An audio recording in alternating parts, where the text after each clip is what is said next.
வாழ்க்கையிலே பல தத்துவங்கள் நாம் படித்திருப்போம், பல விஷயங்களை நாமே உணர்ந்திருப்போம். உணர்ந்தவைதான் தத்துவமாக எழுதப்படுகின்றன. வாழ்க்கையிலே மனிதன் பல அடிகளை படுகின்றான் அப்படின்னா அது எல்லாம் அடிகள் அல்ல, அவன் கடக்க வேண்டிய படிகள். அந்த படிகளையெல்லாம் தாண்டி போகும் பொழுதுதான் அவன் ஏதோ ஒரு எல்லையை அடைகின்றான். இதுதான் எல்லை என்றெல்லாம் இல்லை. இறைவனை அடைவதற்கு எப்படி ஒரு வழி என்பது கிடையாதோ, ஒரு வழி என்பது கிடையாது என்று ஏன் கூறுகிறோம் என்றால், அவரவர் மனதிற்கு எட்டியவாறு இறைவனை பிரார்த்திக்கலாம், தியானிக்கலாம், அதன் வழியே செல்லும் பொழுது இறைவனை அடையலாம் அப்படிங்கிறத நாம் உணர்ந்து கொள்ள வேண்டும். ஒவ்வொருத்தரும் ஒவ்வொரு துறையிலே அறிஞர்களாக இருப்பது போல இறை மார்க்கத்திலே இறைவனை வழிபடும் விதத்திலே கூட ஒவ்வொரு வகையிலும் நாம் மாறுபடுகின்றோம். அதில் எல்லாம் தவறு இருக்கிறதா அப்படின்னா அப்படியெல்லாம் தவறு அப்படிங்கிறதோ சரி அப்படிங்கிறதோ அங்கே எதுவுமே கிடையாது அப்படிங்கிறத தெரிஞ்சுக்குங்க. சரி, நம்ம வாழ்க்கையானது எதை நோக்கி போகிறது, நாம் எங்கே பயணிக்க வேண்டும் அப்படிங்கிற கேள்விதான் முதன்மையா நம்மளுக்குள்ள எழும். எங்க போகுது அப்படின்னு கேட்டோம்னா இன்னும் பல பேர்த்துக்கு அதற்கான பதில் தெரிவதில்லை. ஏன் நமக்கே இன்னும் பெரிதாக எதுவுமே புலப்படாத போது ஒரு குழப்ப நிலையிலே தான் இந்த வாழ்க்கையானது பயணிக்கிறது. பிறந்தோம், குழந்தைகளாக இருந்தோம், வளர்ந்து ஒரு இளைஞர் பருவத்தை அடைந்தோம், நல்லா சம்பாதிச்சோம், திருமணம் முடித்தோம், அதுக்கப்புறமா மனைவியோட வாழ்ந்தோம், குழந்தைகளாயின, அவர்களை படிக்க வைத்தோம், வளர்த்தோம், மீண்டும் அவர்களுக்கு திருமணம் செய்தோம். இப்படியே அது போய்கிட்டே இருக்கு, வாழ்க்கையானது போய்கிட்டே இருக்கு. ஒரு காலகட்டத்தில் இந்த வாழ்க்கையை எதற்காக அப்படின்னு யோசிச்சு பார்க்கும்போது, யோசித்து பார்ப்பதற்காகத்தான் வாழ்க்கை அப்படிங்கிறது அர்த்தமாகி விடுகிறது. யோசித்து பார்ப்பதற்காகத்தான் வாழ்க்கை அப்படிங்கிறது அர்த்தமாகிறது. என்ன புரியுதுங்களா நாம சொல்றது? யோசித்து பார்ப்பதற்காகத்தான் இந்த வாழ்க்கை அப்படிங்கிறது ஆயிடுது. ஏன், நம்ம ஏதாச்சும் செஞ்சிருந்தா தானே, நம்மை அறிந்து கொள்வதற்கு நாம் ஏதாச்சும் முயற்சி செய்திருந்தால் தானே.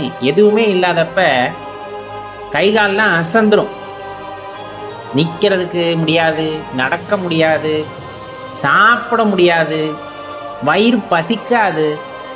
அப்போ யோசிப்பா, என்னப்பா அப்படி செஞ்சோம், அந்த வாழ்க்கையில் பிறந்து ஒரு 60-70 வருஷம் ஆச்சு, 90 வயசு ஆயிடுச்சு, என்ன அப்படி செஞ்சுட்டோம் அப்படின்னு கேட்டால் ஒன்றுமே இல்லை அப்படின்னு நினைக்கிறதுக்கா இந்த வாழ்க்கை? காலைல எந்திரிச்சேன், வேலைக்கு போனேன், சம்பாரிச்சேன், வயிறு நிறைய சாப்பிட்டேன், அதுல என்ன கிடைச்சது அப்படின்னு கேட்டோம்னா ஒண்ணுமே இல்லை, சூனியமா தானே அங்க இருக்கு. ஏதாச்சும் அசை போடுறதுக்கு ஒரு நினைவுகள் இருக்கணும்ல அங்க. இந்த வாழ்க்கையில நான் இதை செஞ்சேன் அப்படின்னு சொல்லி கொள்ளக்கூடிய அளவிற்கு ஏதேனும் செய்திருக்க வேண்டுமா அல்லவா? நீங்க ஒரு உடல் உழைப்பா ஒருத்தருக்கு உதவி இருக்கலாம், அல்லது நிறைய பேருக்கு தான தர்மங்களை செய்திருக்கலாம். இந்த மாதிரி ஏதேனும் ஒரு விஷயத்திலே உங்களுக்கு ஒரு பிடிப்பு இருந்திருக்க வேண்டும். அதை பிடித்து கொண்டேதான் இந்த வாழ்க்கையானது நகரும். நல்லா தெரிஞ்சுக்குங்க. ஒண்ணுமே செய்யல, தினம் தினம் படுத்து தூங்கி எந்திரிச்சா அதை பிடித்து கொண்டுதான் இந்த வாழ்க்கை செல்லும். தினம் தினம் யாருக்காக உதவ வேண்டும் என்ற எண்ணத்தை நீங்கள் பிடித்து கொண்டிருக்கிறீர்கள் என்றால் இயற்கையும் இறைவனும் உங்களுக்கு அதற்கு தகுந்தாறு போல கொடுத்து கொண்டே இருப்பார்கள். அதை பிடித்துத்தான் உங்கள் வாழ்க்கையானது நகரும், அதை சார்ந்துதான் உங்கள் வாழ்க்கையானது நகரும் அப்படிங்கிறத தெளிவா தெரிஞ்சுக்கணும். அப்ப உண்மையாலுமே இந்த வாழ்க்கை பயணம்ங்கிறது எங்க போகுது, முதல்ல எதை நோக்கி போகின்றது? ரொம்ப அருமையா சொல்ல போனா நாம் இலக்கை நோக்கி போகின்றோம், இலக்கை நோக்கி போகின்றோம் அப்படின்னு நினைச்சுக்கிட்டு வாழ்க்கையில ஏதோ சம்பந்தமில்லாததெல்லாம் இலக்காக வைத்துக் கொண்டு ஓடிக்கொண்டே இருக்கின்றோம். நம் வாழ்க்கை இலக்கை நோக்கி எல்லாம் போகவில்லை, மரணத்தை நோக்கித்தான் போகிறது என்பதை தெரிந்து கொள்ளுங்கள். வாழும் பொழுதே மரணத்தை பற்றி நினைத்தால் வாழ்க்கை இன்பமாக இருக்குமா அப்படின்னு கேட்டா கண்டிப்பா இருக்காதுதான். ஆனா மரணம்ங்கிறது தான் இந்த உடலுக்கு இலக்கு. இந்த உடலுக்கு இலக்கு என்ன? மரணம். அந்த மரணத்தை அடைந்து விட்டால் இந்த உடலை விட்டுவிட்டு உள்ளிருக்கின்ற உயிர் வேறு ஒரு இலக்கை தேடி போகும், வேறு ஒரு உடலை தேடி போகும். அந்த இலக்கை அடைந்து விட்டால் மீண்டும் அந்த மரணத்தை நோக்கி ஓடுகிறது. இதில் எது மாற்று கருத்து இருக்கிறதா? உங்கள் மனதிலே இதற்கு மாற்று கருத்து எதுவும் எழுகிறதா? இல்லை, இந்த உடலுக்குள்ள போனா அழியாம இருக்கும், இந்த உடலுக்குள்ள போனா அழிவில்லாம உயிர் போகாம அப்படியே பிடிச்சு வச்ச மாதிரி இருப்போம் அப்படின்ட்டு எதுவும் தோணுதா? அதுக்கு வாய்ப்பே இல்லைல்ல, கண்டிப்பா வாய்ப்பே இல்லை. அப்ப இந்த வாழ்க்கை மரணத்தை நோக்கி போகிறது என்றால் மரணத்தை தடுக்க முடியுமா? கிடையாது. மரணத்தை கண்டு பயப்பட வேண்டுமா? கூடாது. அப்ப என்னதான் செய்யணும்? மரணம் என்பது மனிதனுக்கு இயற்கையாக உண்டு என்பதை உணர்ந்து அதை எதிர்நோக்கக்கூடிய ஆற்றலையும் மன தைரியத்தையும் வளர்த்துக் கொள்ளுதல் வேண்டும். அதை வரவேற்க தயாராக இருத்தல் வேண்டும். எந்த நேரம்னு யாருக்கு தெரியும்? எந்த நேரம்னு யாருக்கு தெரியும்? தெரியாது. ஜோதிடர்களால் கூட சில விஷயங்களை கணிக்க முடியாது இறைவன் எழுதிய எழுத்தை.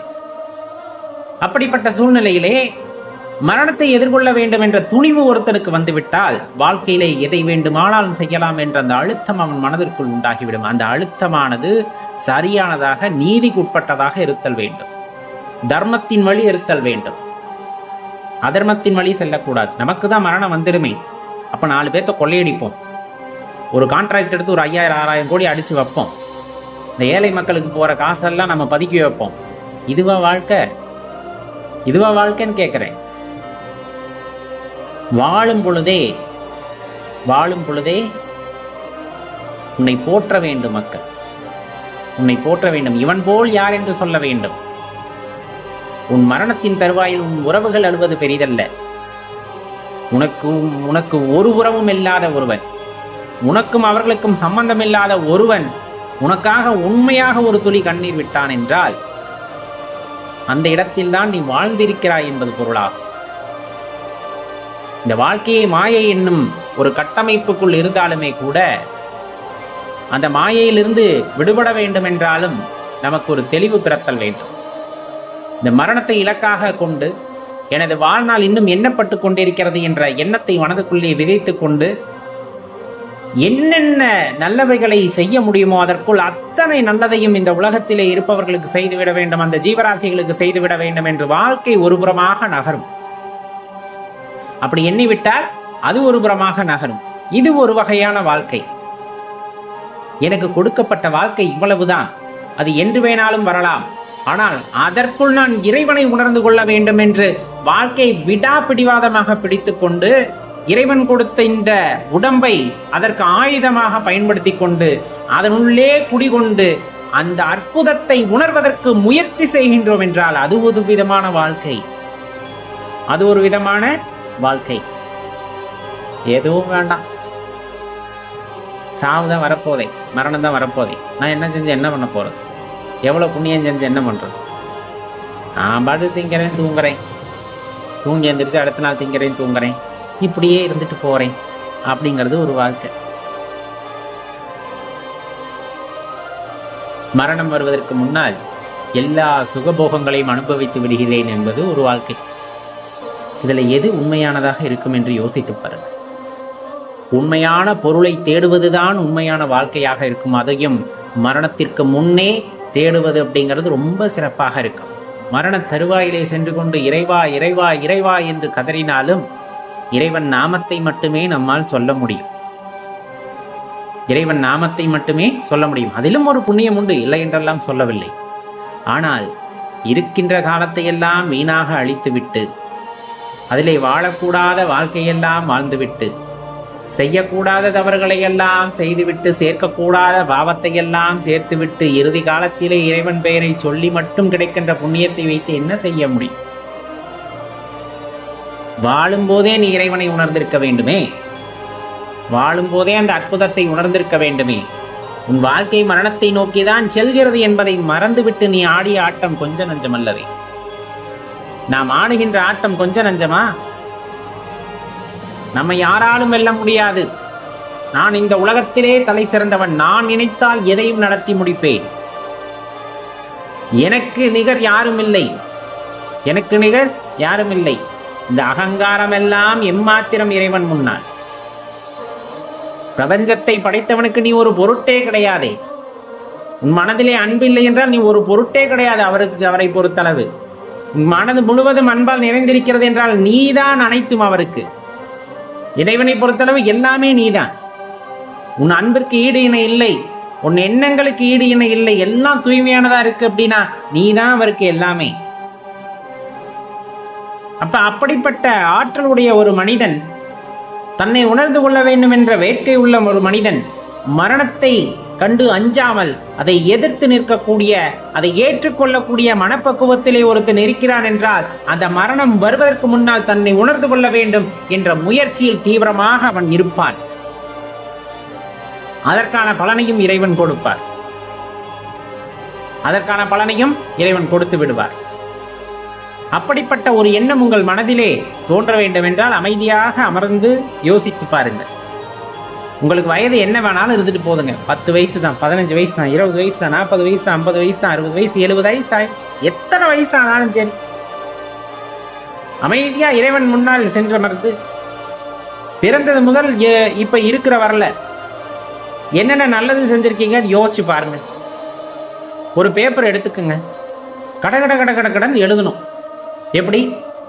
எனக்கு இதெல்லாம் ஞாபகம் இருக்கு. நான் இந்த வயசுல 4 பேருக்கு சாப்பாடு வாங்கி தந்தேன், இந்த வயசுல ரத்த தானம் பண்ணேன், இந்த வயசுல இவங்களுக்கு இதை பண்ணேன், ஒருத்தருக்கு வீடு கட்டி கொடுத்தேன், ஒருத்தர் வீடு கட்டுறதுக்கு உதவுனேன், ஒருத்தர் திருமணத்திற்கு உதவுனேன். இந்த மாதிரி எல்லாத்தையும் எழுதுங்க. அதே பக்கத்துல இன்னொன்னு எழுதுங்க, நான் யாருக்கெல்லாம் துன்பம் விளைவித்திருக்கிறேன் என்று. என்னால் யாரெல்லாம் மன கஷ்டப்பட்டு இருக்கிறார்கள், என்னால் யார் பொருளாதார ரீதியா பாதிக்கப்பட்டிருக்கிறார்கள், என்னால் யார் ரொம்ப மனச்சங்கடத்திற்கு ஆளாயிருக்கிறார்கள், என்ன காரணம், அதெல்லாம் எழுதுங்க. பேப்பர் எடுத்து கடன் எல்லாத்தையும் எழுதுங்க. எழுதிட்டு பாருங்க நீங்க நல்லவனா கெட்டவனா அப்படின்னு. நல்லவன் கெட்டவங்கிறது கிடையாது, இருந்தாலும் உங்கள் மனதிற்கு சொல்லிவிடும் அல்லவா நம் உள்ளிருந்து எந்த சக்தியானது அதிகமாக வெளிப்பட்டு இருக்கிறது அப்படின்னு.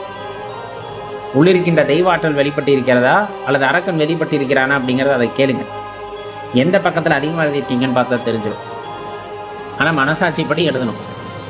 அப்படி எழுதும் போது நிறைய நல்லது செஞ்சிருக்கீங்கன்னா உங்களுள் இருக்கின்ற தெய்வம் உங்களை காத்து உங்களுள் மேலோங்கி நின்று இருக்கிறது அப்படிங்கிறது பொருள். கொஞ்சம் கூட மனம் சங்கடப்படாமல் நிறைய தீமைகளை செய்து கொண்டே இருந்திருக்கிறோம் என்றால் உங்களுக்குள் இருக்கின்ற தெய்வ சக்தியை வெளியே விடாமல் பார்த்து கொண்டிருக்கிறீர்கள் என்பது பொருள். அப்ப உனக்குள் இருக்கின்ற அந்த உயரிய ஆற்றலை வெளிப்படுத்துதல் அப்படிங்கிறது நாம் நினைத்தால் மட்டுமே முடியக்கூடிய விஷயம். நாம் நினைத்தால் மட்டுமே முடியக்கூடிய ஒரு விஷயம். அப்படி இருக்கையிலே நாம் என்ன செய்ய வேண்டும்? மரணத்தை நோக்கிய பயணத்தை தைரியமாக எதிர்கொள்ளுதல் வேண்டும். பல விஷயங்களை, பெரும் விஷயங்களை, பிறரால் நினைத்து பார்க்க கூட முடியாத விஷயங்களை நாம் இந்த பிரபஞ்சத்திலே செய்ய வேண்டும் என்ற எண்ணத்தில் வாழ்தல் வேண்டும். அதற்கு இறைவன் துணை நிற்பார். உங்கள் கோரிக்கை நியாயமானதாக இருக்கும் பொழுது அதற்கு இறைவன் துணை இருப்பார். செயற்கரிய செயலை செய்யக்கூடிய ஆற்றலை, மனப்பக்குவத்தை இறைவன் உங்களுக்கு நல்குவார். செய்து பாருங்கள். மரணம் என்பது ஒரு பஞ்சுமத்தை போல நமக்கு ஆகிவிடும். அது ஒரு தூக்கம் தானே, நிரந்தர தூக்கம். தினம் தினம் தூங்கி எந்திரிக்கிறோம், அது நிரந்தரமாக தூக்கி இன்னொரு உடல் எடுக்க போகிறோம். அதுக்கப்புறம் யார் துணையாக இருக்க போகிறோன்னா அப்பன் மட்டும்தான் துணையாக இருக்க போகிறார் அந்த உயிருக்கு. வேறு யாரும் துணையாக வரப்போகிறார்கள்னா அப்படிலாம் கிடையாது. இல்லை, அந்த உடலை விட்டு ஆவி போனதுமே எல்லாம் போயிடும். சொந்த பந்தம் ஒன்றும் இருக்காது, எல்லாம் போயிடும். அனாதையாக போய் காட்டில் நின்றுட்டு கதறிக்கிட்டு இருக்கிற இந்த ஆன்மா அப்போ மட்டும்தான் தோணாது. அப்போ மட்டும்தான் தோண நம்ம செஞ்சதெல்லாம் அனுபவிச்சுட்டு திருப்பி அவர் காலிலேயே போய் சரணடைஞ்சிடணும். அவர் அதற்கு வாய்ப்பை எல்லாத்துக்கும் கொடுக்கறோம் அப்படிங்கிறதான் எல்லாத்தோட ஆதங்கமும் கூட. மனசுல எவ்வளோ கஷ்டம் இருந்தாலும் ஒரு தன்னம்பிக்கை வருது அப்படிங்கும் போது எந்த ஒரு காரியத்தையும் தைரியத்தோட அணுகும். வரட்டும் பார்த்துக்கலாம் இப்போ என்ன அப்படிங்கிற ஒரு தைரியம் இருக்கும். அந்த தைரியம் எப்போ வரும்னா மனசுக்குள்ள தன்னம்பிக்கை அதிகமாகும் போது வரும். இன்னொரு சூழ்நிலையில வரும், எனக்கு எல்லாமே என்னோட சிவனப்பா தான், அவர் என் கூட இருக்கும்போது யார் என்ன பண்ணிட முடியும், போங்கடா அப்படிங்கிற அந்த தைரியம் ஒன்று வரும். சிவன் பக்கத்தில் இருக்கும்போது எவன் என்ன பண்ணிட முடியும் அப்படிங்கிற அந்த பயம் வரும். தர்மத்தின் வழியில் நடக்கும் பொழுது சிவபெருமான் துணை இருப்பார். அவர் நமக்கு துணையாக இருக்கும்போது எவன் ஒன்றும் பண்ண முடியாது, யார் நம்ம எதுவும் பண்ண முடியாது. பாதுகாப்பு அரணாக இறைவன் இருப்பார். அதை நாம் உள்ளார உணர்ந்து கொள்ளும் பொழுதுதான் அதனுடைய அருமை பெருமைகள் தெரியும். இறைவனின் ஆற்றலை புரிந்து கொள்ள முடியும்.